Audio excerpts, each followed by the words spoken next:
Deep below the sun-drenched, noisy streets of modern Rome, there lies another entire city. Its doors, hinged on time, open into a mysterious labyrinth that is cold, silent, and perpetually dark. Inside the catacombs, ornate paintings and artifacts decorate walls that were filled with human remains. The remains of people who believed that these narrow hallways led to a life after death. For 3 centuries, ancient Christians were persecuted by an oppressive Roman Empire. Their worship was illegal. It was during this time that the early Christians of Rome buried their loved ones in underground passages, believing that, like the biblical story of Jesus Christ who was buried in a cave, they too would be resurrected and live again.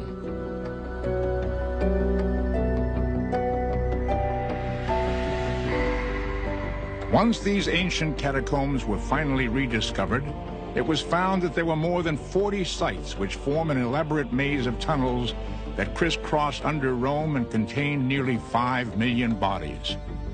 Looking at this collection of hidden cities, it becomes clear that the labors and hopes of the catacomb builders were of such magnitude, it makes these labyrinths one of the great wonders of mankind.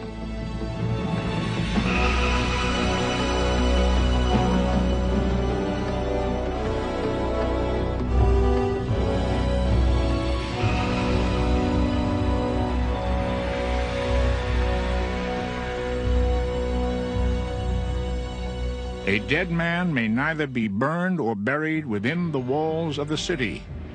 Such was the decree of Roman law between the 2nd and 4th century A.D.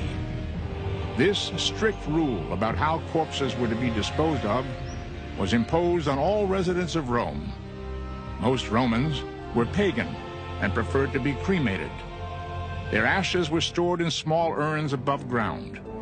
But the ancient Christians and Jews of Rome insisted on burial of their dead. Wealthy citizens had lined the roads just outside the city with family tombs. These tombs were called Catacombs, which is Greek for at the hollows. The name came from the natural hollow spaces that lined the Via Appia, one of the ancient roads that led travelers to and from Rome. Into these hollow spaces, the first Christian cemetery was built above ground. It is from these early catacombs that the catacombs of Rome evolved. Most are closed to the public in order to protect their wall paintings, which even human breath could damage beyond repair. Although this funerary art was probably created to entertain the dead, the paintings provide us with a rare window into the past, a look at daily life and early religious belief in Rome during the 2nd and 3rd centuries A.D. The construction of the catacombs began in the 2nd century. The move from ground-level burial sites to underground burial places was caused by the need for more space. The early Christians excavated a vast system of galleries and linking passages, one beneath the other. These were joined by narrow, steep steps that descend as far as 4 stories down. These passages measure about 8 feet high and less than 3 feet wide. Slot-like graves called loculi, Latin for little place, were cut into the walls just large enough to hold 1 body each. It was into these loculi slots that the bodies of common workers, mothers, children, and elders were all interred. The rich were often laid to rest in elaborate marble sarcophagi, the costliest form of burial. Saints and martyrs who had died for the faith were entombed in an acrosolium. This was a place of honor. It consists of a grave slot that was dug below a semicircular niche, carved into the wall and decorated with symbolic painted figures. Many of the catacombs were named for the saints who were buried inside them. The catacomb, named for Saints Peter and Marcellinus, contains paintings that provide clues about the men who dug these cities of the dead. The catacombs were actually dug by a guild of professional diggers. They were called fossori, which means the cave makers. And they were like a trade union, a skilled craft, a very difficult one, of course. The fossari labored in the bedrock below Rome that is made up of tufa, a soft mineral that resembles sandstone. The ancient cave makers fashioned this tufa into elaborate galleries. They are rich with architectural detail, carved right into the soft stone, and create the impression that the catacombs grew here by some miraculous natural force. The early tunnel diggers sought to safeguard the tombs from sacrilege and thievery. They designed these mazes and narrow passageways to make it difficult or impossible for an outsider to escape or find the way back. When you combine then the idea that the body must be preserved because in Christian dogma it will rise and be restored to its human state, then the preservation of the body underground in a place that's hard to get into, can be guarded and the like, makes good sense.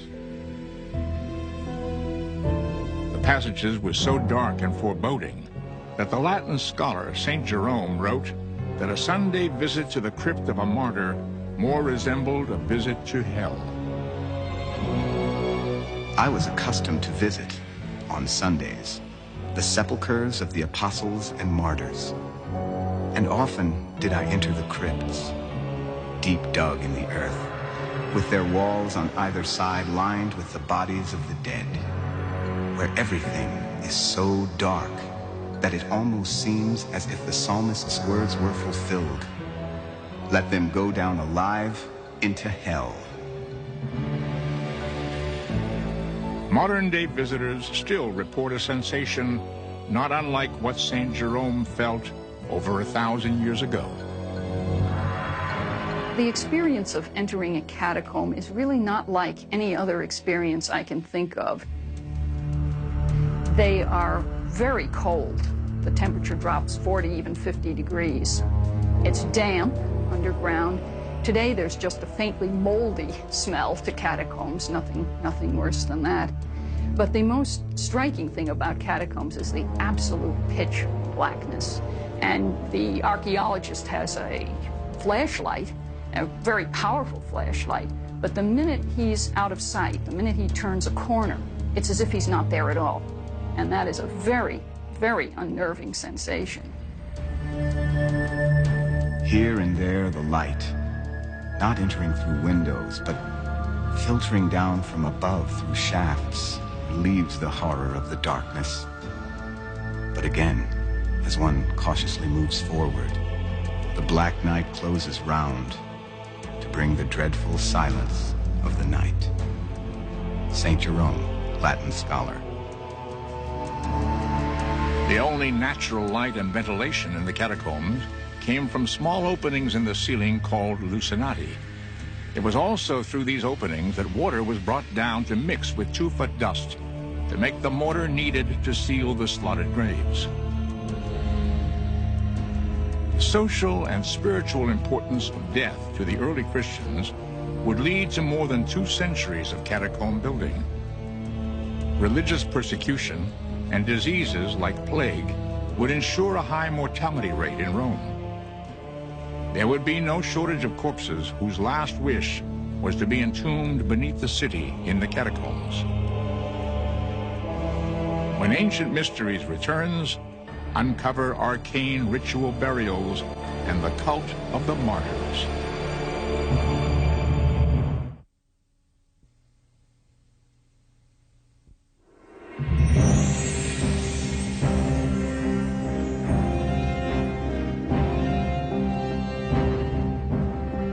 To step down into a Roman catacomb is to enter a mysterious kingdom in another world.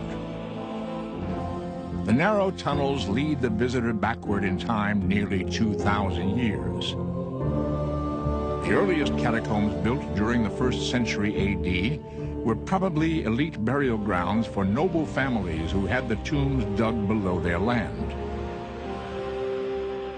These were later enlarged to accept the burial of their Christian brothers, as well as Roman Jews and others who were repulsed by the practice of cremation. It was in the 2nd and 3rd centuries, however, that catacombs took on their full importance as burial places for the people who were called saints and martyrs. Many of the martyrs met their death at the hands of Roman mobs.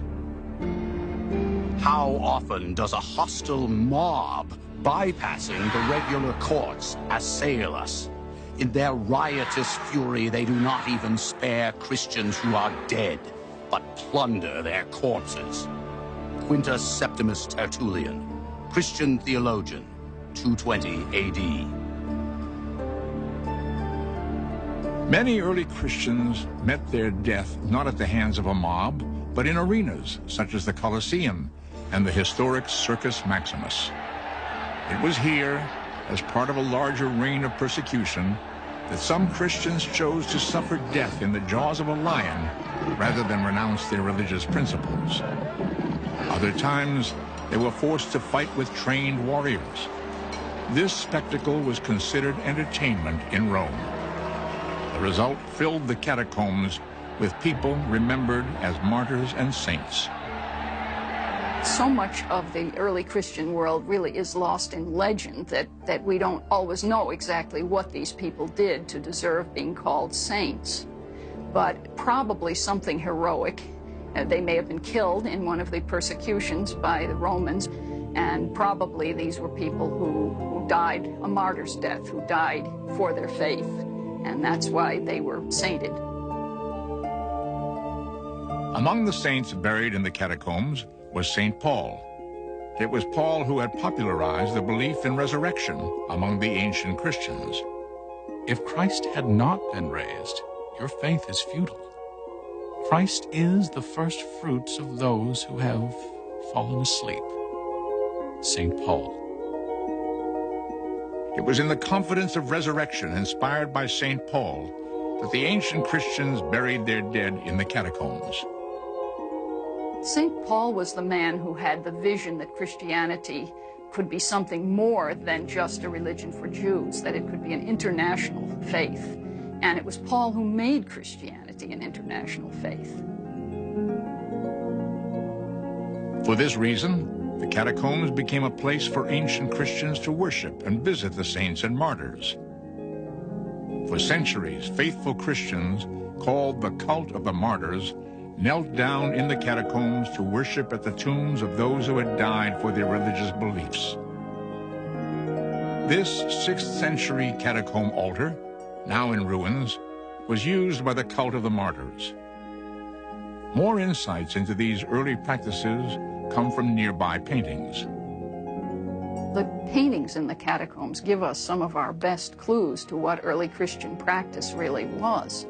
And you have pictures of mixed groups of people sitting around tables, drinking wine, and eating bread. And this was a very touchingly simple kind of a ceremony.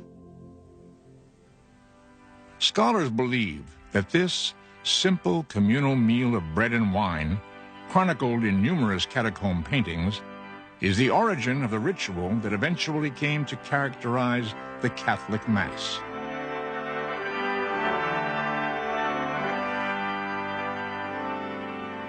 The beliefs that the early Christians expressed in their catacomb art were revolutionary and were eventually adopted by most of the world. Foremost was the belief that death was not the end, but was the gateway to divine deliverance and eternal life. The biblical story of Lazarus, miraculously restored to life by the touch of Jesus after 4 days in the tomb, is depicted on numerous catacomb walls. A wall in the catacomb named Priscilla illustrates the biblical story of the 3 youths in the flames of Nebuchadnezzar. They were 3 young Hebrew boys who had been thrown into a furnace by the king of Babylon during the time the Hebrews were captive in Babylon. And they didn't burn up.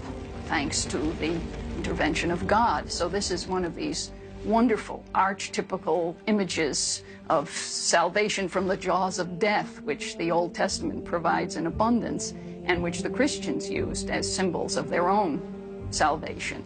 That just as God saved the 3 Hebrew boys from the fiery furnace of Babylon, so God will save us. Interestingly, the early Christians were reluctant to depict Jesus Christ directly on the catacomb walls. But nearly all catacombs in Rome contain a curious image of the Good Shepherd.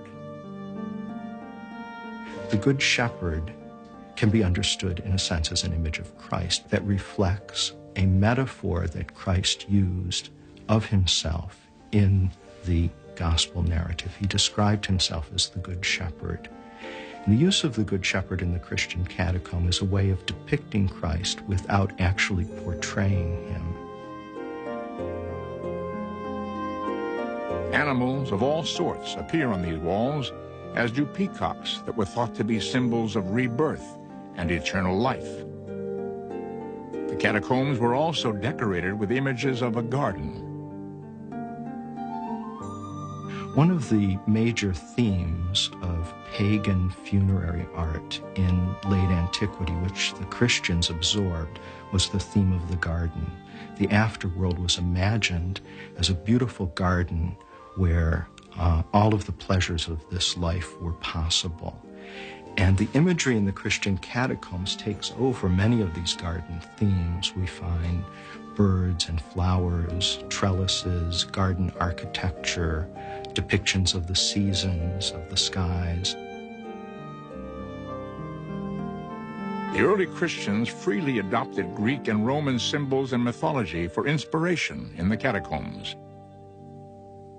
Many walls depict Hercules, the great mythological hero, who was famous for his courage and strength. Here, Hercules is killing the multi-headed Hydra of Lerna, which could grow 2 new heads for each one it lost. Also intriguing was the early Christian use of dolphin images. Dolphins are Greco-Roman symbols. They're these sea creatures that, according to Greek and Roman mythology, they thought that dolphins carried souls across the seas into the afterlife.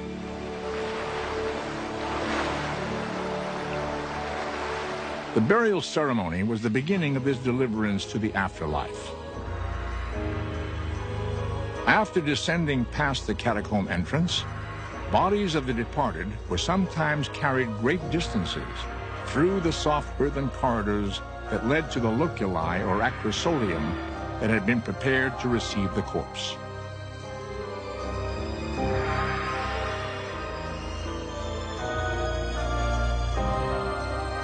The bodies were not embalmed in the catacombs. They were loosely wrapped in cloth, and they were placed in these slots in the wall, very shallow slots in the wall. And then the tombs were sealed rather loosely, also with stone or clay plaques. After the stone plaques had been placed into the opening of the tomb, mortar, made from tufa dust and water, was applied to seal the gravesite. Onto this was applied an inscription identifying the deceased person and offering wishes for eternal rest.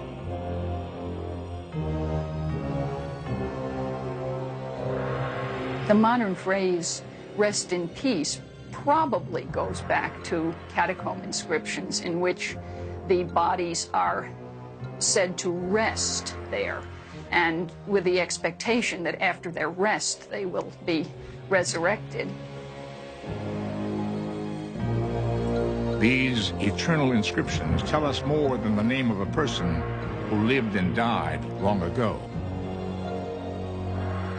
Inscriptions give us some information about the jobs during the late antiquity. Most of them are artisans, but we have even, singers or dentists. This tomb is called the Crypt of the Coopers, so named because these ancient coopers, or barrel makers, were entombed behind a painting that depicts a group of men posed with one of their barrels. Inscriptions give us also an idea of the average of life during the late antiquity. For instance, we know that the average of life for men was about 20 to 25 years. So people used to die very young. Even the death of a small child became a monument to the ancient belief in life after death. When we return, discover a single catacomb that stretches nearly 8 miles beneath Rome.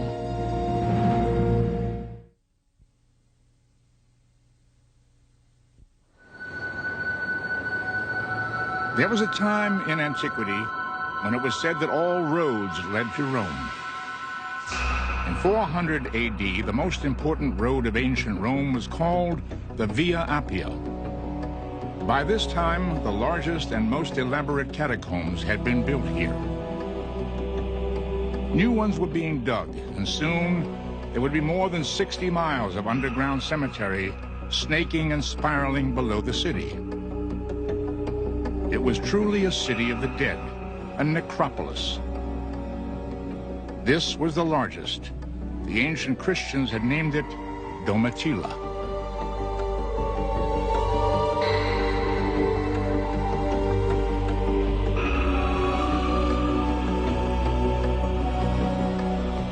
The Domitilla catacomb was named for the niece of an emperor named Domitian, who reigned during the 1st century AD. The digging of the Domitilla catacomb probably began during this century and continued for over 200 years. The marks from the fossari, or diggers' pickaxes, can still be seen here. This is the tomb of Diogenes the digger, and although his portrait has faded away, this sketch of it was made before it vanished in the 18th century. He is buried here at Domitilla, the catacomb that he helped to dig. The walls also depict the image of sailors buried here. Perhaps these hardy souls manned the vessels that traveled up the Tiber River from the ancient port city of Ostia to bring grain and other trade goods to Rome.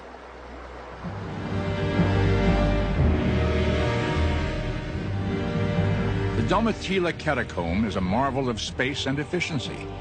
With 4 or 5 loculi grave slots dug one above each other in the catacomb, there are at least 10 graves stacked in the walls for every 6 feet of underground hallway.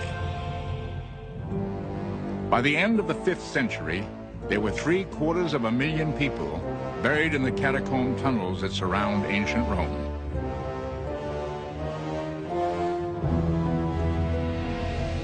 The catacomb of Domitilla consists of several superimposed networks of corridors. It's one of the Roman catacombs that's most clearly organized on a geometric grid. Domitilla is huge. There are some 8 miles of funeral galleries and passageways that have been explored and mapped by archaeologists here.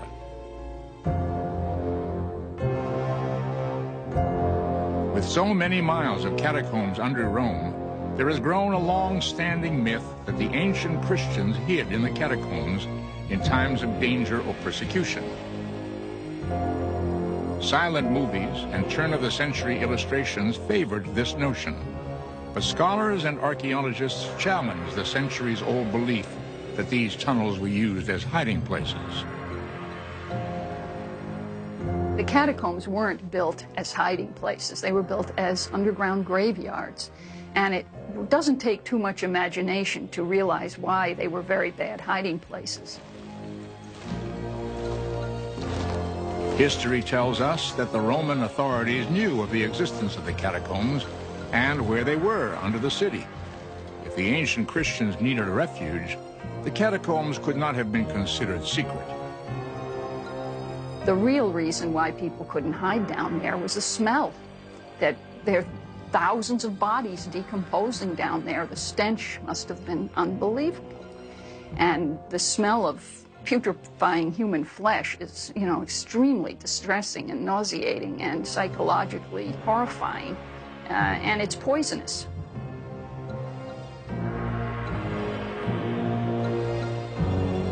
Although they were not hiding, artisans and painters appeared to have populated the catacombs in order to decorate these elaborate chambers of death.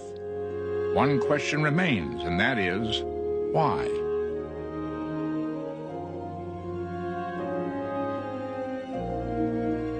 Why should the catacombs be decorated with anything? When you stop to think of it, why should any tomb chamber be decorated with anything? Why should the pyramids of Egypt be decorated inside?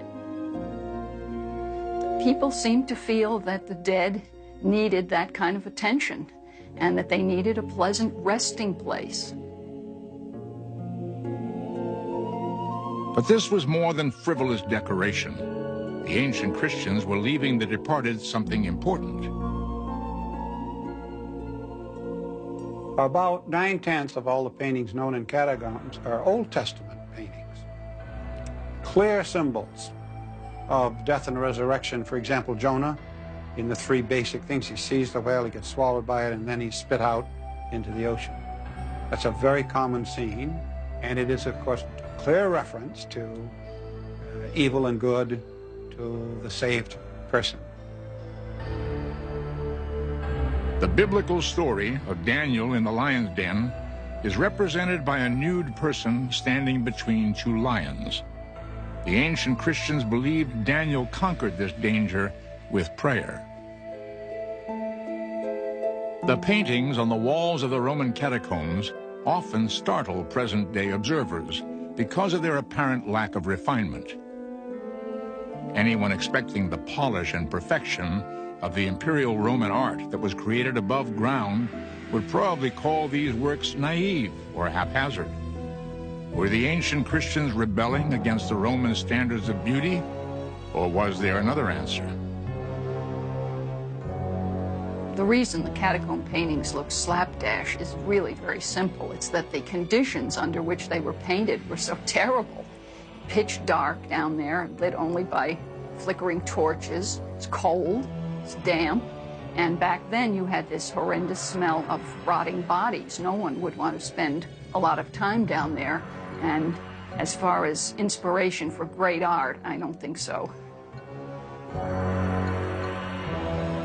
Still, it is here in the catacombs that these simple monuments of early Christian Rome allow us to stand between two worlds.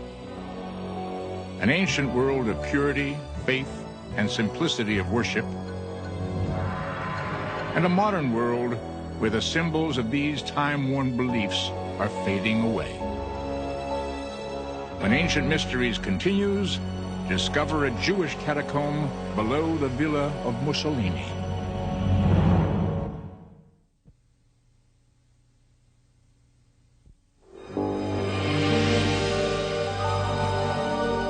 While the mysterious and legendary world of the catacombs was being built in the soft bedrock below Rome during the 2nd through 4th centuries AD, distant peoples were constructing monuments to their beliefs and ways of life.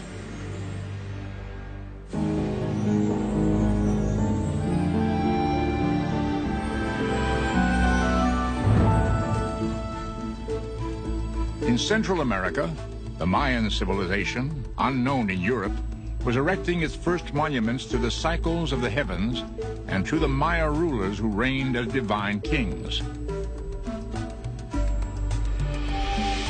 In 452 AD, refugees fleeing the Huns, led by Attila, began building the city of Venice on tiny muddy islands in the Adriatic Sea.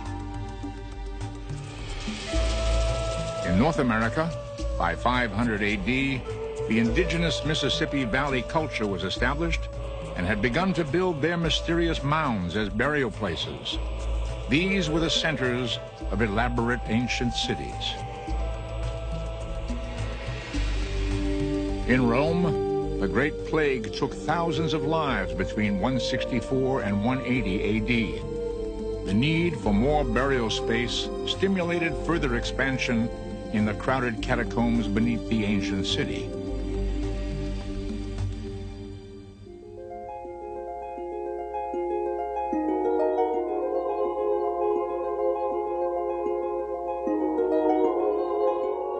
At the same time that the ancient Christians of Rome were tunneling a maze of catacombs beneath their city, another set of catacombs was being constructed and expanded.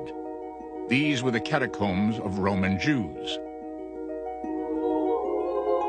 Well, there have been Jews in Rome since at least 160 BC. The first notice historically we have of Jews in Rome was an emissary sent by Judah the Maccabee to Rome to get help in a war against Syria.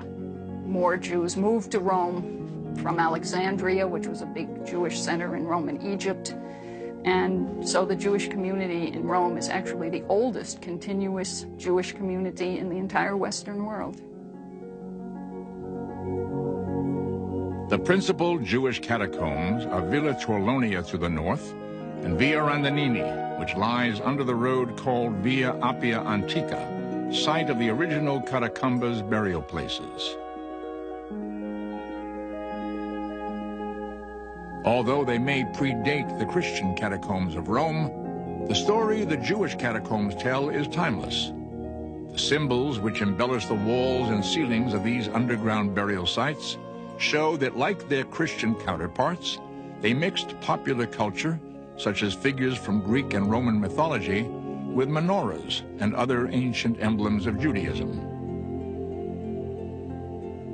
The decoration in the Jewish catacombs would be just exactly what you'd expect. Old Testament, the prevalence of the basic Jewish symbols, the menorah above all, but others as well, and Moses figures very highly.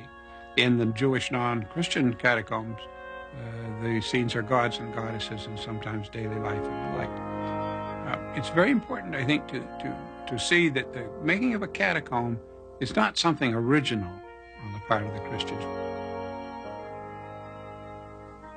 The human story these catacombs tell is compelling. Through paintings and tomb inscriptions in the Via Torlonia catacomb, we can still experience a father's poignant tribute to a son who died more than 15 centuries ago. There was a Jewish catacomb inscription in which a man was actually talking about his adopted child, which right there tells you people adopted children in antiquity. And this father says he wishes he could put his son, his dead son, in a golden coffin. And obviously he didn't have the means to do that. And he goes on and he says he was the most sweet child and he was an incomparable little boy. And it feels like he died yesterday, you know. This grief seems so fresh. It is a historic irony that above the Jewish catacomb of Villa Torlonia stands the wartime residence of the fascist dictator Benito Mussolini. During World War II, as he denounced the Jews as strangers in Italy, he lived above a Jewish resting place that was nearly 2,000 years old. There is yet another Roman catacomb that is most curious. This is because it lies over 1,000 miles away from Rome. It is beneath the Egyptian port city of Alexandria. Here, time-worn relics of ancient Egypt can be seen resting alongside Romanesque pillars. The catacomb is called Com el Shagafa. Inside, we see a place where two cultures have blended into one. Built during the 1st and 2nd centuries AD, at the time when Alexandria was part of the Roman Empire, this magnificent catacomb looks much like the catacombs of ancient Rome. Unlike the Roman catacombs, the dead were lowered down into this one through a shaft, while the living walked down the surrounding spiral stairway. Soon, the catacomb begins to display the curious mix of Egyptian and Roman culture that is seen above ground. A ritual chamber is guarded by the images of the serpent. They are Egyptian symbols of protection. Above the serpent is the head of Medusa, a symbol of protection used by the Romans. Like its counterparts in Rome, Combe el Shagafa was illuminated by the same shafts the Romans called lucinati. Mysteriously, one chamber, named for Emperor Caracalla in 217 AD, held the bones of both men and horses. Perhaps they died together in battle, but the tomb has not revealed the true reason. Inside a smaller burial chamber, the acrosolium are carved out of soft limestone. They are decorated with traditional Egyptian scenes of mummification. On each side of the burial niche are curious Roman statues. The figures of a wealthy man and woman who were buried here stand gazing out from behind ancient stone eyes. No inscription survives to inform us of who these Romans were or what brought them here to Alexandria. They would never know that the days of underground cemeteries were coming to an end. By 313 AD in Rome, Constantine the Great had decreed that Christianity would become a legal religion of the Roman Empire. At the same time, the practice of subterranean burial gradually declined. By the end of the 5th century, the catacombs fell into disuse. It had now become customary for Christians and Jews to use above-ground cemeteries. The mysterious legacy of vast labor and ancient culture left in the catacombs was largely abandoned. The reasons why the catacombs were abandoned are almost as mysterious as the reasons why they were started to begin with. Some people say that once Christianity was legalized, that there was no further reason to have burials underground. Another mysterious truth is that by the 9th century AD, the catacombs had not only been abandoned, they had been completely forgotten by worshippers. By the late Middle Ages, the bones had begun to disappear. This was not divine resurrection. The cause was looting. The practice of stealing bones from the catacombs was unfortunately extremely prevalent during the Middle Ages. In fact, miles of catacomb corridors were picked clean of bones during the Middle Ages, which is why when you visit most catacombs today, you don't see any bones at all, because they were long ago carted off as relics. There was a belief that they had magical properties. In the Middle Ages, at least, people believed that. People in and around the ancient city of Rome visited the catacombs during this time as sightseers or pilgrims curious to touch the tomb of a martyr. Vandalism was common, and it is in the catacombs that we find the earliest examples of a problem that still plagues cities today: graffiti.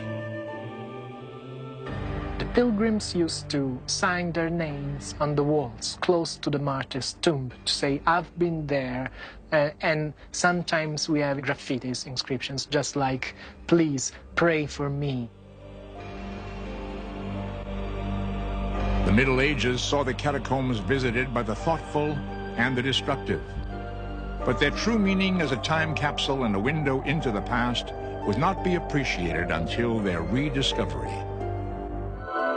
For about 400 years, on the outskirts of ancient Rome, the ritual of underground burial of the dead was practiced in the catacombs by a persecuted people. Their belief in resurrection and aversion to cremation left these early Christians no other choice. When they were finally given legal status, the fate of the catacombs was sealed. No longer necessary, the catacombs were forgotten for nearly 10 centuries.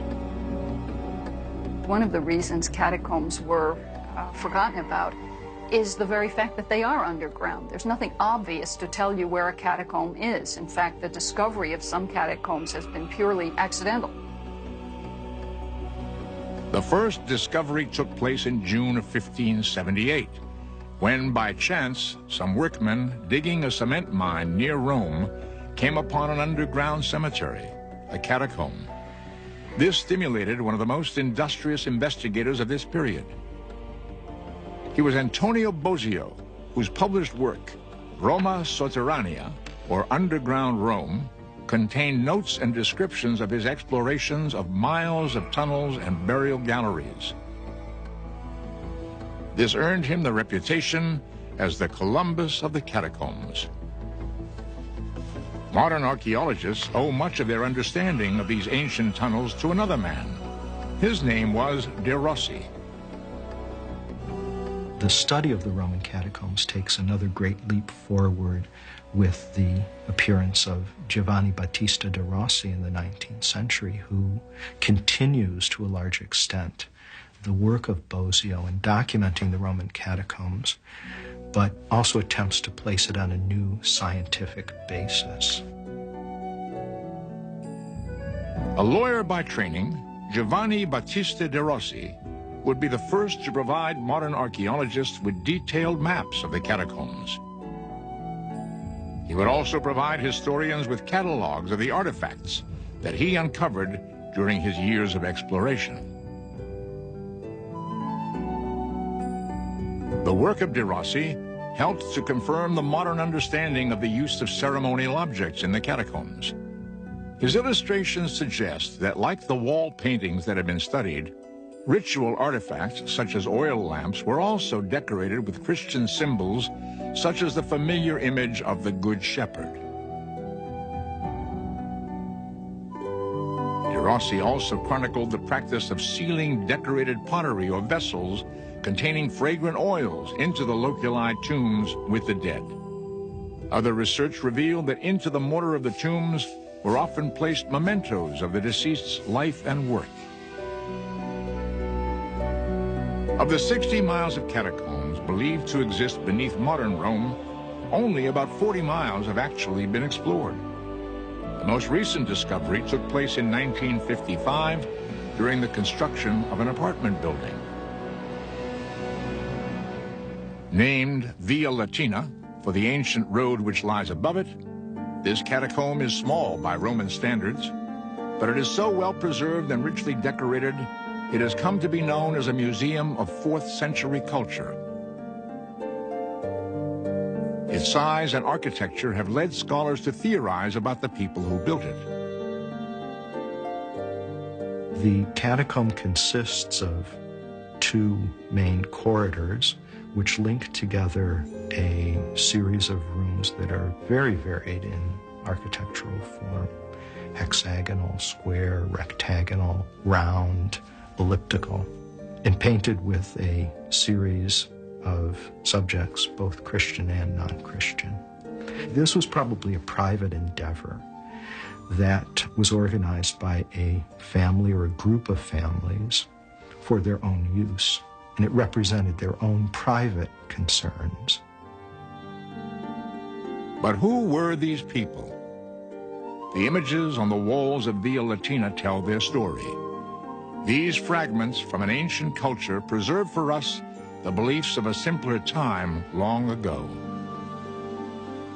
To look upon these walls is to look deep into the past. This painting in Via Latina gives observers an insight into what a 4th century physician might have taught his students. It has been named the anatomy lesson. As the physician, dressed in a cloak, points down to a corpse, he and his pupils all gaze upward, as if watching the departing soul instead of the lifeless body. Frozen in this pose, they seem fascinated by both life and death. Throughout human history, people have been fascinated by death and have acknowledged death in various ways. And the Roman catacombs acknowledge death in a way that is very different from the way we acknowledge it today. The early Christians seem to have met death with a kind of joy and a kind of expectation of life in the world to come. There was an immediacy to their faith that is not to be found very often in people's religious beliefs today. The two greatest mysteries in human life are birth and death. We may never know much more about these ancient peoples, But to look upon the message they have left behind in the catacombs, they may indeed be able to teach us as we endeavor to understand ourselves.